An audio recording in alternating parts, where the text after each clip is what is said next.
So what we do is we first of all check if options are available, so if the user has specified options, and then we extend, which is essentially just merging two objects or arrays in this case together, and we want to merge or extend settings to options. So now what we've done is we've just basically taken values and then combined them with the pre-default settings that we've created here. That's really all there is to it. So whenever I'm creating a jQuery plugin and I'm using this notation, I always go ahead and alert out one of my settings so I know that it's actually working. So we're going to go ahead and alert out settings, and because of course this is an array, we're going to alert out color. So inside ext.js, let's just go ahead and apply this plugin to the document. So it's .highlight, and then inside let's not specify anything at all, and let's refresh. You can see that we've got null returned here. That's obviously because, like I said, this is the default value.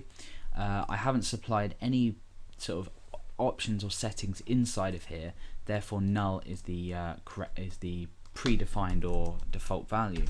If it was yellow and I refreshed, we get the value yellow up. So now what we want to do is I'm going to go ahead and change that back to null, and I'm going to actually supply some options to this plugin.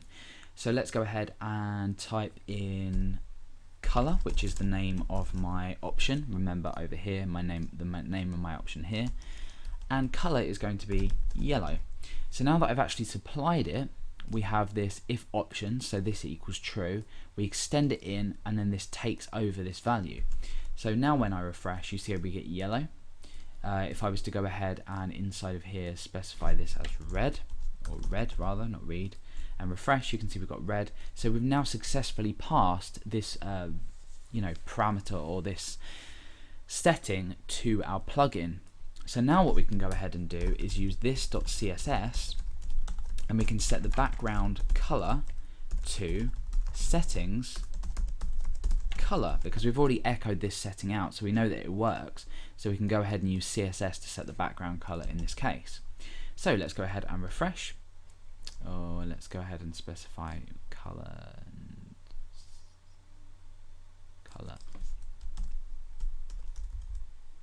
and change that there. In actual fact, no, we don't need that. Sorry, I forgot to actually go ahead and apply it to something relevant. We use this without the $sign and whatever else because we've used this notation here. We're not required to inside of our plugin. We're setting the background color to the setting specified as we've already talked about here. So in this case it's red. Let's go ahead and actually apply this to something relevant, and in this case it's the strong tags, or in this case every strong tag on the page. So now when we refresh, you see that the background is highlighted with red. We can go ahead and then specify something like yellow, for example, and refresh, and you can see that it does exactly the same thing. Now let's go ahead and look at what we want to do if we want to add a second option into here. So essentially what we'd do is we might say foreground black, or foreground white, for example.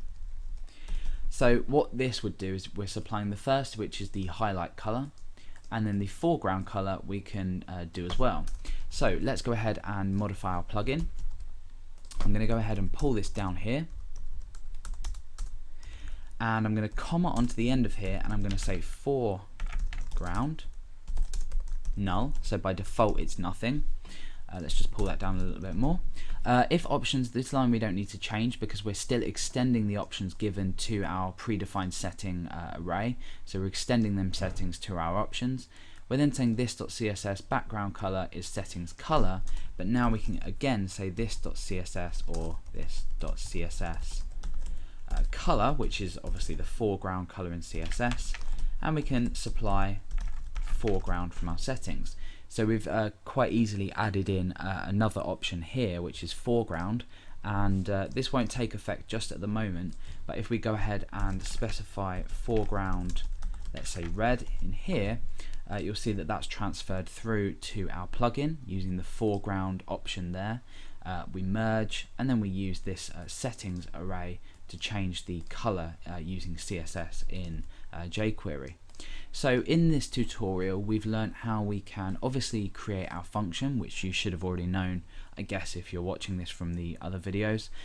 We predefine our settings. In my case, I always choose them as null. However, if you wanted the default background color to be yellow and the default foreground to be black or #000, you would do that.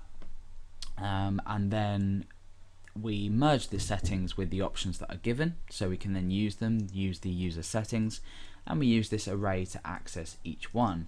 So we've created more or less a pointless plugin, but it has demonstrated how we pass options to our plugin and actually make use of them.